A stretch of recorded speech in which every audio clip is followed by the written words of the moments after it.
dizer que não há recursos se uma parte dos juros é reinvestida na dívida. Veja que coisa estranha, quanto mais se paga, mais se deve. Salve família Encarando, aqui quem fala é o Davi, seja muito bem-vindo ao nosso humilde canal. Família, esse é o vídeo que eu considero deste ano, sobre política, mais importante que nós estamos postando esse ano, ok? É o vídeo mais importante. Tanto é que você já viu o tamanho dele e eu vou dividir ele em duas partes. Ele é um documentário de 1 hora, mais de 1 hora. Então eu vou dividir ele em duas partes para que você possa entender e absorver bem a informação.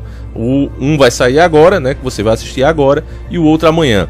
Então, de antemão, eu já peço que se você está com a cabeça cheia, se você está apressado, se você não teve um dia bom, tá com realmente daquele jeito, não assiste esse vídeo agora. Veja o que eu estou pedindo a você. Eu como youtuber deveria...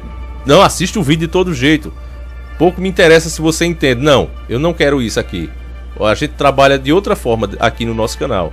A ideia aqui é conscientizar. Então eu peço de antemão que se você tá com a cabeça cheia, não tá afim de ouvir as informações, veja em outro momento, irmão, tá certo?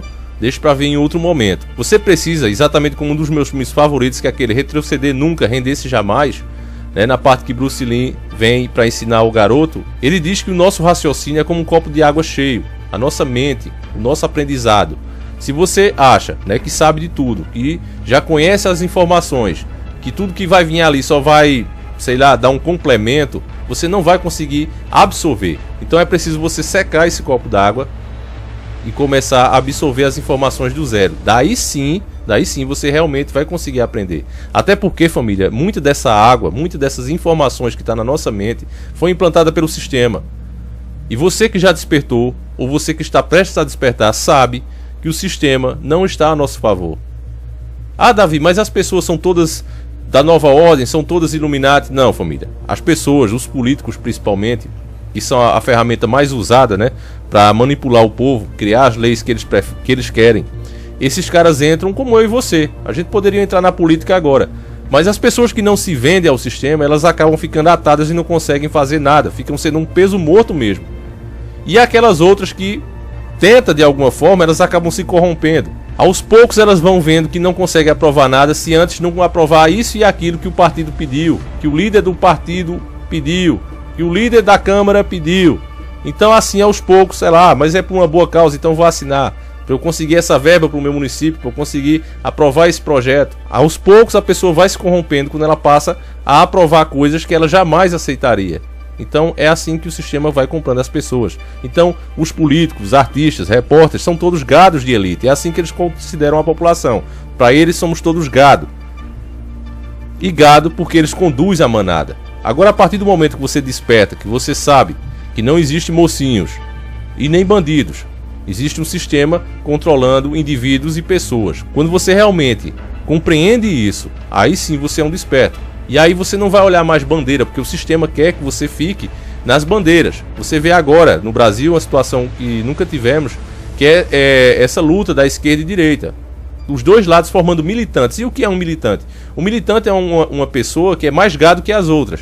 Ela não olha o que está sendo proposto, ela não olha o que está sendo aprovado, ela olha quem está aprovando. Se for o lado dela, ela aprova, porque ele é um militante. Ele levanta aquela bandeira e veste aquela camisa. Não interessa se isso é bom ou ruim para o país. Se for o lado dela, ela aprova. Os dois lados, esquerda e direita, estão trabalhando para formar isso. Antes era só a esquerda, a direita viu que isso é futuro, então começou também. E é isso que a gente está vendo aí, as pessoas completamente cegas e envolvidas no sistema. E ainda se dizem despertas. Um verdadeiro desperto sabe que esquerda e direita não existe. É somente para prender as pessoas e torná-las mais cegas, torná-las incapazes de ver o que está sendo proposto. E no vídeo do Dr. Enéas que nós fizemos ano passado, que eu também considero o melhor vídeo do ano passado, como você pode ver aí, a parceria entre Brasil e Estados Unidos sempre houve, desde que o Brasil virou uma república. Ok, família? Eles querem passar como uma coisa nova e colocar como se tudo começou com o PT. E não existe, desde que o Brasil é Brasil, que nós temos parceria com os Estados Unidos. Eles sempre levaram o que quiseram daqui a preço de banana. Nós sempre tivemos presidente servil a eles. E os que não quiseram dar de alguma forma foram desinstituídos do poder, foram tirados do poder. Tá certo? Tá a nossa história para provar isso. E na história mais recente você vê aí o FHC e o Bill Clinton, chamado inclusive do garoto de Washington, vivia lá com eles, entregou tudo que pôde no seu governo para eles. Depois vem o Lula, chamado de o cara por Obama. Ô Davi, mas o Lula não estava dando para os comunistas? Estava, mas nunca deixou de dar também para os americanos. Os americanos sempre fizeram o que queriam aqui. A relação, não adianta vir com essa. A relação de Lula com os Estados Unidos, na época dele, sempre foi boa. E a mesma coisa com Dilma. Dilma também vivia em Washington o tempo todo. Não adianta vir com essa, família. Não adianta, isso não cola. É a direita que vem com essa conversinha. E agora estão formando, de novo, né? Formou-se a parceria Bolsonaro e Trump, que é mais do mesmo. E eles querem colocar isso como uma coisa nova, e não é. A história não pode ser apagada, tá aí. Eu sei que os nossos livros de histórias foram forjados e escritos por eles, mas agora nós estamos em outra época que tudo é fotografado, tudo é filmado. Você não fica só com um livro que eles podem ali apagar. Você faz parte da história agora. Então, família, esse documentário ele vai mostrar bem claro isso, porque uma coisa que todos os nacionalistas levam logo o nome, nacionalista de verdade, como o Dr. Enéas, por exemplo, eles são logo taxados de louco. Você vê, o Cabo Daciolo, por exemplo, foi ridicularizado, porque primeiramente é esse o primeiro ataque. Eles ridicularizam você e depois realmente partem para cima para te desmoralizar. O Cabo Daciolo insistentemente falou em um vídeo recente, inclusive nós mostramos aqui, que o Bolsonaro deveria pedir auditoria da dívida pública urgentemente. Veja quando ele falou, se você não se lembra, dê uma olhadinha aí. Quero fazer um pedido, presidente Bolsonaro, por gentileza, tire essa reforma da Previdência, pare isso, entre com uma auditoria da dívida pública, bota dinheiro para dentro da nação, vamos transformar a colônia brasileira em nação brasileira, não dá o povo não entrega o povo não, não entrega não. Um estava entregando para a China, lembra que eu falei? PT estava ali trabalhando, entregando para a China. O outro, lembra que eu falei que ia entregar tudo para os Estados Unidos? É o que está acontecendo. Pô, Davi, por que Cabo Daciolo falou nessa auditoria? O que é que isso se trazer de bem? Você vai ver no documentário, irmão. Agora eu já te digo de antemão, jamais um Bolsonaro, um Lula da vida vai pedir isso, porque eles servem ao sistema. E fazer isso é desmascarar o sistema e provar o que eles já sabem. Todos eles já sabem. Os políticos falam em apertar seu salário, em cobrar mais impostos, tudo, mas menos em parar de pagar essa dívida ou renegociar esse juro. Eles jamais vão fazer isso, porque eles são pagos justamente por esse sistema. O Cabo Daciolo deixou bem claro isso, mas as pessoas ignoraram ou levaram o cara como um louco. É isso que acontece com os nacionalistas. A mesma coisa fizeram com o Dr. Enéas. Mas o Cabo Daciolo disse, tem um grupo ali financiado pela China, tem outro grupo ali financiado pela Rússia, tem outro grupo ali financiado pelos Estados Unidos. O que não tinha ali era ninguém, tirando o Cabo Daciolo, que praticamente não tinha chance, a gente sabia disso, não tinha ninguém ali lutando de fato pelo Brasil.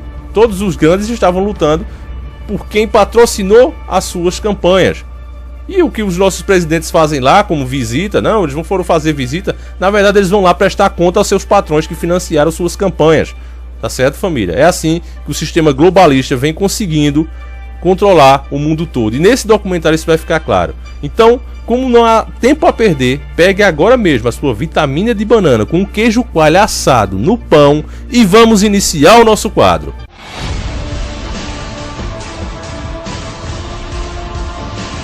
Senhores do mundo. A sociedade brasileira tem vários problemas estruturais que impedem a melhoria das condições de vida do povo. Um deles é a chamada dívida pública interna.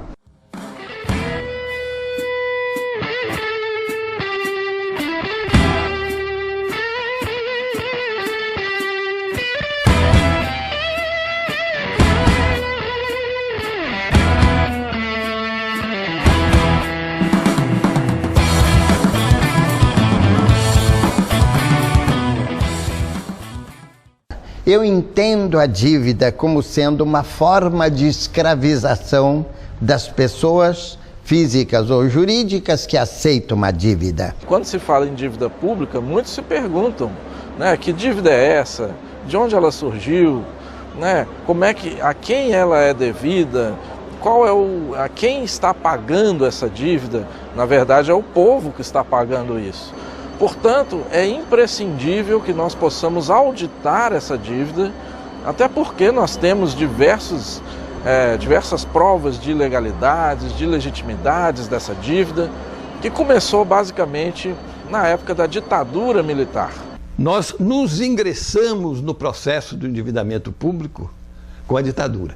Foi a política econômica instituída pela ditadura, que foi uma exigência americana, que deu início à dívida pública brasileira. 77, no governo Geisel, né? Quando o Delfim Neto falou na televisão, perguntaram a ele, se o senhor está pegando dinheiro lá fora, isso não é perigoso? Aí ele falou, perigoso como? Nós estamos usando a poupança dos outros para gerar o nosso desenvolvimento, que perigo tem isso? Só que, irresponsavelmente, ele pegou empréstimo a juros flutuantes. Pegou empréstimo a 6%, permitindo que a taxa variasse ao bel prazer dos Estados Unidos. E os Estados Unidos levou esse juro para 23% e quebrou o Brasil e todos os países latino-americanos. Os juros flutuantes, que é um crime em que a Convenção de Viena declarou que é criminoso o juro flutuante, elevou os juros da nossa dívida de 5% para 20%. Aí havia uma escolha, né, que era sentar na frente dos credores e dizer: vocês estão completamente ilegais em termos da legislação internacional, vamos fazer uma renegociação radical, não é? E a outra escolha era baixar a cabeça e aceitar os termos. Foi o que os governos da ditadura fizeram e nós então nos enfiamos profundamente numa situação terrível de não só nos tornarmos pagadores permanentes de um tributo eterno, que é o pagamento da dívida, é como um tributo colonial que a gente está pagando continuamente, uma sangria permanente dos nossos recursos, das nossas riquezas, às custas do suor e do sangue do nosso povo, como dizia o Tancredo, né? E, ao mesmo tempo, a gente se tornou exportador líquido de capital, que é outra coisa gravíssima.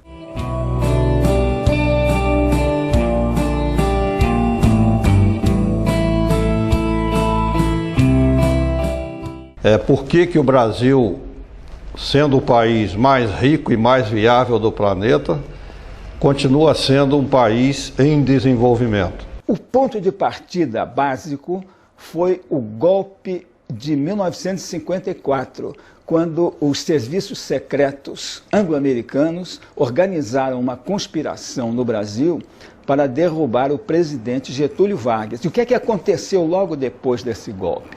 Aconteceram modificações na legislação de capitais estrangeiros, oferecendo subsídios incríveis para que as empresas transnacionais viessem a ocupar como ocuparam e cada vez mais totalmente os mercados e a produção no Brasil.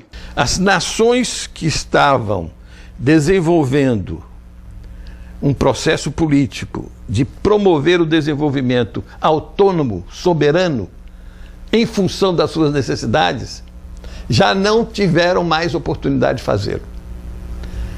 O projeto de Getúlio Vargas foi por terra. A importância das estatais está em que elas contribuem para que o governo tenha uma autonomia de gestão. Um país que todos os setores estratégicos estejam entregues aos estrangeiros, ele não consegue ter gestão sobre a sua economia. Nós não temos mais indústria de base. A indústria de base foi privatizada também, praticamente toda ela, a começar pelo aço. As nossas riquezas, que são imensas, não estão devidamente exploradas pelo povo brasileiro. Por exemplo, a nossa maior pauta de exportação hoje são os minérios. E nessa exportação o Brasil fica com 1% em média de royalty. O resto, 99%, fica para quem exporta. E são empresas multinacionais, porque a partir das mudanças da ordem econômica feitas em 95 pelo Fernando Henrique, as empresas estrangeiras tiveram 100% de acesso ao subsolo brasileiro. É a dívida que determina as privatizações, porque para onde vão os recursos das privatizações? Para pagar a dívida. O lucro das estatais, por que a gasolina aqui no Brasil é tão cara? Porque o lucro da Petrobras, a parte que está em mãos privadas, os acionistas recebem os dividendos. Mas a parte da Petrobras que ainda é pública, os lucros vão para pagar a dívida. Para a gente ter noção, agora mesmo, no ano de 2013, foi feito o leilão do poço de Libra, que foi vendido por 15 bilhões de dólares, e esses 15 bilhões de dólares foi para ajudar juntar para pagamento de superávit primário. Então, foi vendido o petróleo brasileiro, né? Mas, ao mesmo tempo, esse petróleo, esse dinheiro é destinado para pagar a dívida. Nós não podemos continuar a conviver com uma funcionalidade da dívida pública que obedece apenas a essas exigências da manutenção de um modelo que sacrifica a nossa soberania, compromete a nossa indústria e, principalmente, abre condições de uma desnacionalização completa do aparato produtivo brasileiro. Nos últimos 20 anos de governo, de Fernando Henrique a Dilma, o governo destinou o pagamento de juros e amortização da dívida de mais de 9 trilhões. 9 trilhões. E ao mesmo tempo que a gente pagou essa fortuna incalculável, a gente tem uma dívida de mais de 4 trilhões. Aí existe uma controvérsia, porque se eu paguei 9 trilhões, como é que eu posso estar devendo 4 trilhões ainda?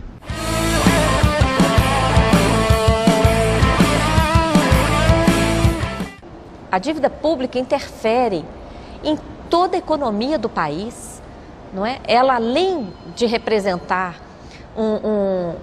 uma subtração brutal de recursos do orçamento a cada ano, ela ainda pauta a política econômica do país.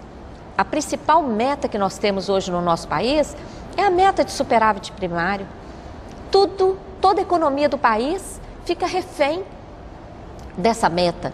Nós não vamos conseguir resolver os problemas que nós temos de saúde, de educação, de transporte público, de moradia digna, de reforma agrária, se nós não suspender o pagamento dos juros da dívida interna, que hoje é chamado do superávit primário. O que é o superávit primário? Todas as receitas do governo, todas as despesas, antes de pagar os juros. Então, antes de pagar a conta, o que sobra um dinheiro. Depois que vai pagar a conta, não sobra mais nada. Então, o superávit primário é uma brincadeira para enganar as pessoas. O Brasil e a Argentina são os únicos dois países das Américas que praticam superávit primário. Ou seja, que se comprometeram com o Fundo Monetário de garantir uma parcela religiosamente guardada dos impostos para pagar esses juros. Nenhum outro país. Quanto mais o Brasil paga, mais ele deve. Fernando Henrique Cardoso, em 8 anos como presidente da República, pagou de juros da dívida quase 2 trilhões. Lula, em 8 anos, 2 trilhões. Atualmente é só verificar quanto a presidente da República já pagou. E aí vem a lei de responsabilidade fiscal. Não pode gastar mais do que arrecada. E aí, mas para pagar os juros da dívida, vão cortando despesas públicas, o chamado superávit primário, economia para pagar os juros da dívida. Só que a lei de responsabilidade fiscal só permite gastar mais do que arrecada para o pagamento da dívida. E mesmo assim, paga os juros e continua a cada dia devendo muito mais. Um país que paga por ano 42,42% de juros de sua dívida pública e diz que tem um superávit para pagar, que está muito bem obrigado, porque tem sobra. Superávit é sobra. Não nos sobra nada.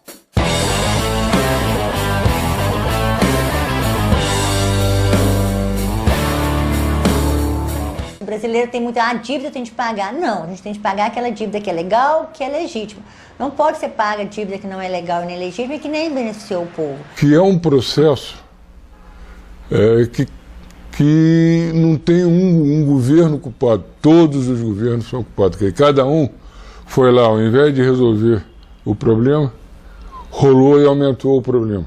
Se a gente olhar a forma como o governo brasileiro vem tratando a questão, ela não mudou muito. Desde o segundo governo Fernando Henrique, olha que já passamos por 2 governos Lula, estamos no governo Dilma, em eleição para Ou um novo governo Dilma, ou um outro candidato, não importa.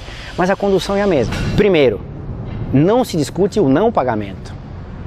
Não se discute a auditoria. Não reconhece-se o estoque da dívida e a forma como ela foi montada. Não há nenhum senso crítico a respeito dela. Como é que ela foi criada, qual o papel da ditadura nisso, como é que... Enfim, as condições em que foram assinados os acordos, seja com o Clube de Paris, FMI, Banco Mundial, não se questiona nada disso. Reconhecido o estoque da dívida, paga-se a obrigação financeira.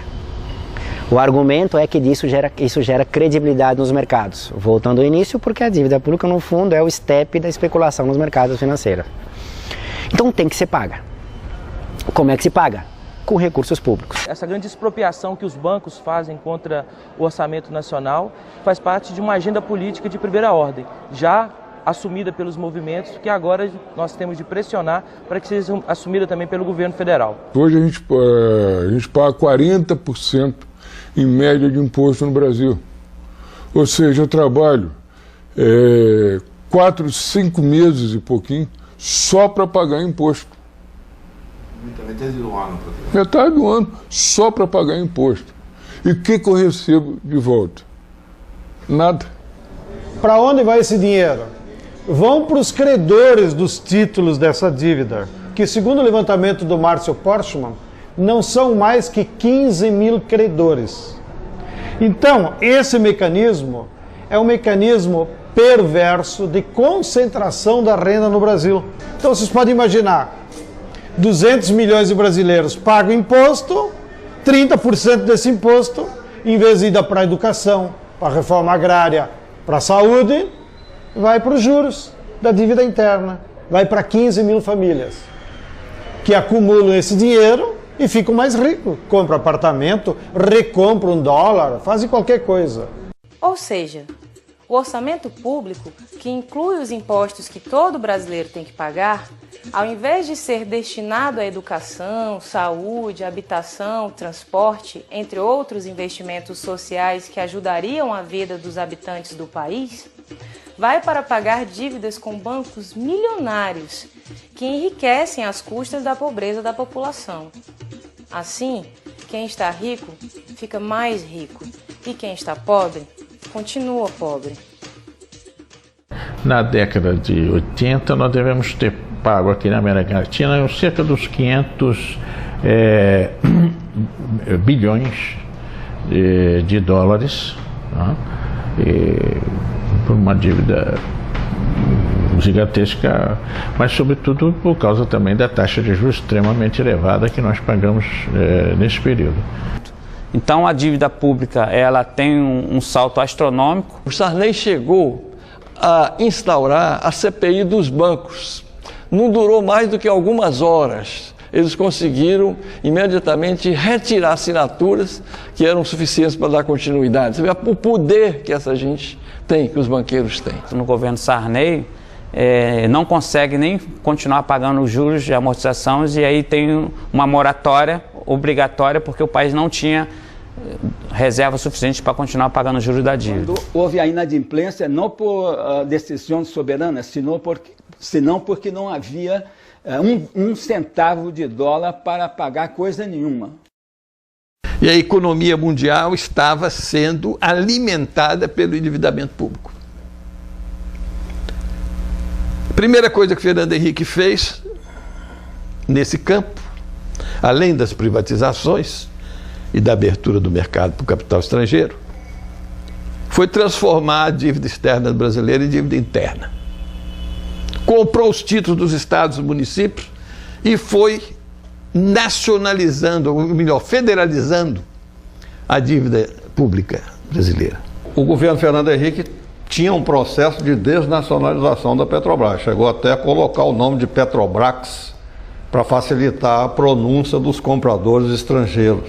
Desde 1994, o Brasil convive com uma combinação de situações extremamente perversas, particularmente a combinação de juros muito elevados e, ao mesmo tempo, de um dólar barato. Esse foi o caminho encontrado principalmente pelos bancos e multinacionais para a estabilização da economia do país, do ponto de vista monetário. Mas as consequências que isso gera, do ponto de vista, em primeiro lugar, do orçamento público da União, são gravíssimas. Essas consequências comprometem hoje quase metade desse orçamento com pagamento de encargos financeiros. O que é a lei da responsabilidade fiscal? É que nós temos que ter responsabilidade de ser bons pagadores, entendeu? Mesmo à custa das nossas riquezas. A Margaret Thatcher, já na década de 80, 90, ela dizia assim, se um país não tem condição de pagar sua dívida, que venda suas reservas, seus minerais, que venda suas terras, que venda tudo, mas nos pague. Ela teve a petulância, a coragem de dizer isso. E acontece que o governo Fernando Henrique seguiu à risca essa proposta.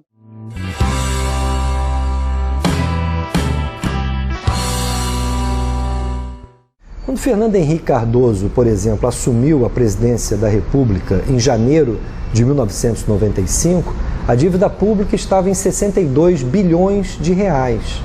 Hoje, essa dívida se aproxima de 3 trilhões de reais. Ora, se desde 99 nós temos feito superávites primários elevados, o que explica essa elevação contínua da dívida pública? É justamente a taxa de juros muito elevada.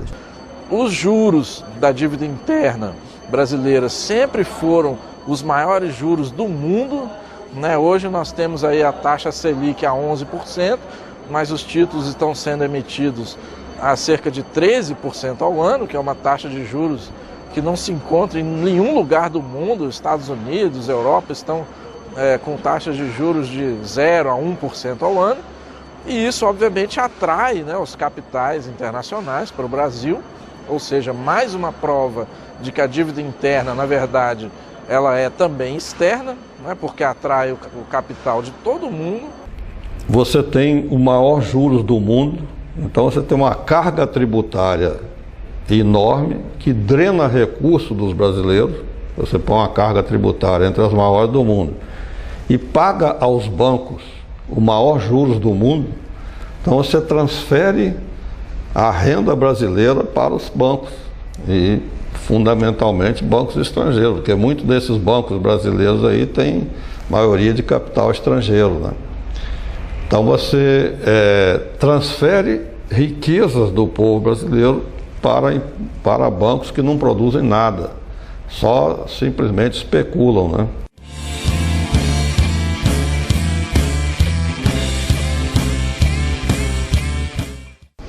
Acho eu que é impossível você tomar de volta qualquer dinheiro de banqueiro. Na minha conta corrente, volta e meia, eu noto que me roubaram alguma coisa. É difícil, eu acho impossível a gente recuperar isso de volta. Mas se a gente não tivesse essa dívida, e é verdade, quanta coisa a gente não estaria fazendo? Quando a gente vê aquele gráfico de pizza que está aqui na revista da Editoria Cidadã da Dívida, mais de 40% é serviço da dívida, para pagar juros. Mais de 40% é para você, então, engordar quem já está rico. Banco, para dizer simples, o que é um banco? Um banco é uma instituição que empresta porque pegou emprestado. Banco é basicamente isso. É o que fazem as pessoas com esse dinheiro. Quer dizer, para que serve praticamente esse dinheiro? Não é? Quer dizer, Marx já disse uma vez numa nota de rodapé que se chegasse algum estrangeiro na Inglaterra, ficaria difícil explicar o que faz um banqueiro, né? Quer dizer, a gente pode explicar que um pedreiro constrói casas, a gente pode explicar que um médico cuida das pessoas quando ela fica doente, a gente pode explicar que um professor ensina coisas àqueles que não sabem. Agora, o que faz essa figura que se arvora a deter a maior parte da riqueza nacional, né? Além de andar de terno, jatinhos e voar para casa de helicóptero quando acaba o seu dia, né? Qual é a função que essa pessoa ocupa? O que é o spread bancário? Que é basicamente a rentabilidade dos bancos. O spread bancário nada mais é do que a diferença entre a taxa de juros que eles cobram os bancos para emprestar, que se chama de taxa de juros do ativo, menos a taxa de juros que eles pagam por pedir emprestado para quem deposita o dinheiro nos bancos, que é a taxa de juros passivo. O spread bancário é a diferença entre taxa de juros ativo e taxa de juros passivo. Então os bancos cumprem uma função e um serviço, Mas é necessário que a sociedade saiba que esse serviço é para o capital, é para a saúde do capital. Para que o capital não perca as suas taxas de lucratividade, o banco tem um papel fundamental. Para a vida humana, eu confesso que não descobri ainda para que serve um banco.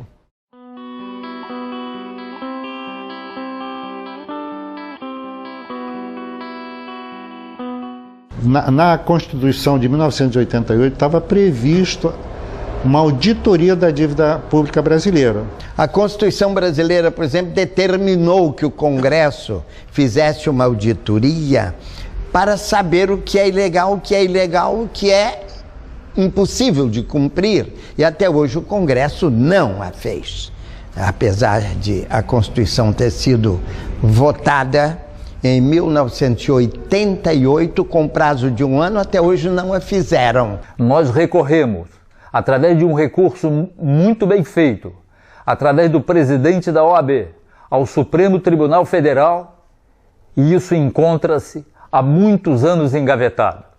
Existe na própria Constituição a suspeita, no artigo 166 da Constituição, de que houve uma fraude nesse artigo. O que acontece em 88 com relação especificamente à dívida pública? Acontece o seguinte: uma fraude perpetrada com a introdução de um dispositivo na Constituição que nunca foi sequer discutido nem votado. Foi uma fraude grosseira no artigo 166, parágrafo 3º, inciso 2, em que introduziram esse dispositivo, ou seja, privilegiando o serviço da dívida no orçamento. Então, a dívida no orçamento nem é discutida, ela passa direto. Na Constituição de 88, ficou claro que não podia ter taxa de juros superior a 12%. Isso ficou para ser regulamentado mais tarde. Até hoje, o pessoal já esqueceu, está lá na Constituição. Então, é absurdo o que se faz. Tem interesse, tem banqueiros que têm interesse nessa taxa de juros, não se explica para onde está indo o dinheiro, e cada vez mais nós vamos numa bola de neve.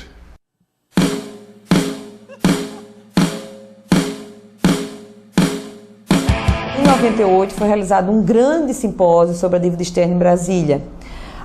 No simpósio foi tirado que nós realizaríamos um tribunal da dívida externa, que aconteceu aqui no Rio de Janeiro, em abril de 99, com mais de 2.500 participantes. Passado o tribunal, nós fizemos uma reunião em seguida e resolvemos chamar, então, um plebiscito, uma consulta popular. No ano 2000 fizemos o plebiscito, mais de 6 milhões de votos, levamos ao Congresso, ao presidente que não nos recebeu, ao Senado, à Câmara, ao Legislativo e ao Executivo, os resultados, um documento com o resumo dos resultados e das demandas que nós fazíamos ao governo.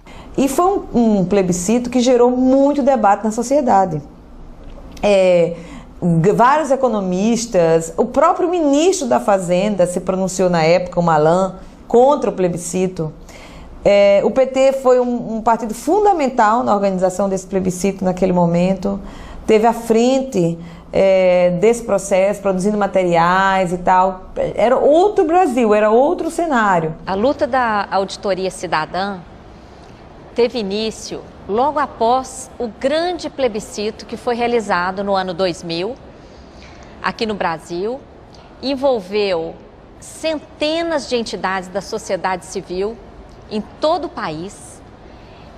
Foi realizado em 3.444 cidades e colheu mais de 6 milhões de votos. Uma das perguntas do plebiscito era sobre a auditoria. Então, a pergunta era mais ou menos nesses seguintes termos: você concorda em continuar pagando a dívida sem realizar a auditoria prevista na Constituição? Mais de 6 milhões de pessoas, Pronzato, responderam não. Ou seja, as pessoas queriam que se fizesse uma auditoria para que se soubesse que dívida era essa. O que é auditoria? A auditoria da dívida nada mais é do que você fazer um levantamento minucioso da forma como essa dívida foi construída. Inclusive, não apenas, mas inclusive da legalidade ou ilegalidade de como essa dívida foi construída. Porque percebam, se o estoque da dívida a cada período nada mais é do que a dívida no período anterior, mais nova dívida criada, mais quanto ela cresceu pela taxa de juros, se eu tenho alguma contaminação de ilegalidade em algum momento, o próprio crescimento lá na frente dessa dívida está contaminado por aquele ponto de partida. Se você identifica essa legalidade num tipo de auditoria, você fala, a partir daqui eu não reconheço o resto, que cresceu com base nisto. É uma forma mais dura, inclusive do ponto de vista jurídico, de renegociar os termos do pagamento da dívida. O Brasil, no ano passado, foi o 7º maior PIB do mundo e foi o 85º em desenvolvimento humano. Quem é responsável por esse hiato? A dívida. O endividamento é o principal responsável. O que nós queremos com a luta da auditoria cidadã da dívida é que os recursos cheguem aonde devem chegar. O Brasil, um dos países mais ricos do mundo, é extremamente injusto. Nós não temos aqui uma saúde pública decente, uma educação decente, transporte, um cuidado com as pessoas, com os idosos, com os jovens. Não temos. Por quê? Se somos tão ricos. A dívida sangra os recursos e não deixa que os recursos cheguem onde devem chegar. Se a gente se endividasse para progredir, para crescer, eu seria a primeira a dizer, não, é uma boa dívida.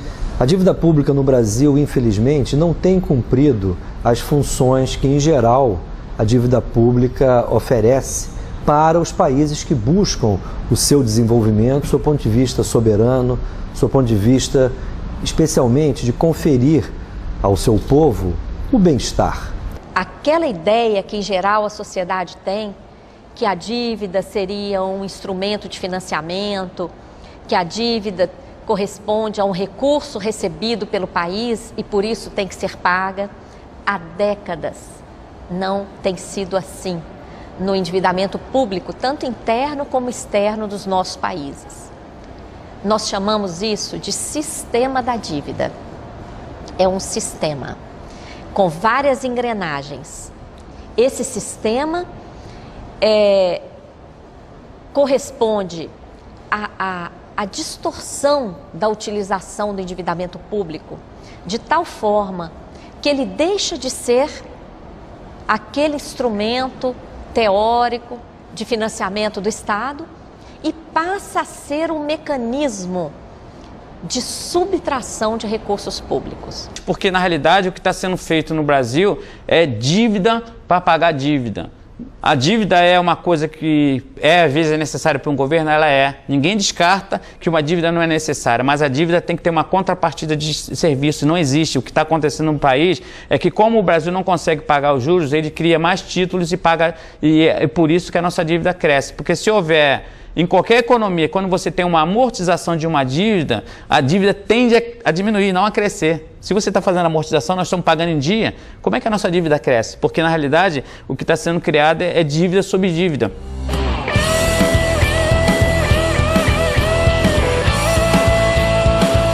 Bem, família, há muita coisa que eu queria dizer a vocês aqui, mas eu vou me segurar para deixar no próximo vídeo, para não ficar uma coisa repetida, tá certo? Amanhã, se assim o criador permitir, estaremos mostrando a parte 2 e concluído o assunto, mas eu tenho certeza que já serviu para esclarecer a mente de muitas pessoas. A única coisa que a gente pode fazer agora contra a nova ordem, família, contra esse plano terrível, para melhorar até um pouco a nossa vida, a nossa nação, é conscientizar mais pessoas. Elas precisam saber quem de fato é o inimigo e por que estamos como estamos, o que de fato faz nós sermos escravos do sistema.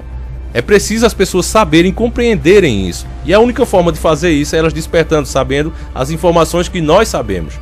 Então, por favor, eu peço a você, compartilhe esse vídeo, mostre para mais um amigo, irmão. Se você deixar a informação morrer aqui, Não adiantou esse cineasta Carlos Pronzato, né, do Instituto Rede Democrata do Rio de Janeiro, fazer esse documentário que é muito claro, é muito lúcido e bate exatamente com o que nós já sabemos. Como eu disse a você, não adianta ficar vendo quem fez, não importa quem fez, o que importa é o que está sendo dito, e o que cabe a cada um de nós é procurar se de fato essas informações são verídicas. E se você realmente pesquisar de forma séria, como eu já fiz aqui, você vai ver que é exatamente isso que está acontecendo, são fatos, tá certo, família? Como eu disse, conspiração você encontra hoje nos canais de direita e nos canais de esquerda. Eles sim estão fazendo conspiração para puxar as pessoas para o lado deles, mas os nacionalistas como nós batemos a real. Então fica aí o nosso apelo, por favor, compartilhe e traz mais um para nossa família. Essa é a única forma de fato, efetiva e democrática da gente fazer um país melhor.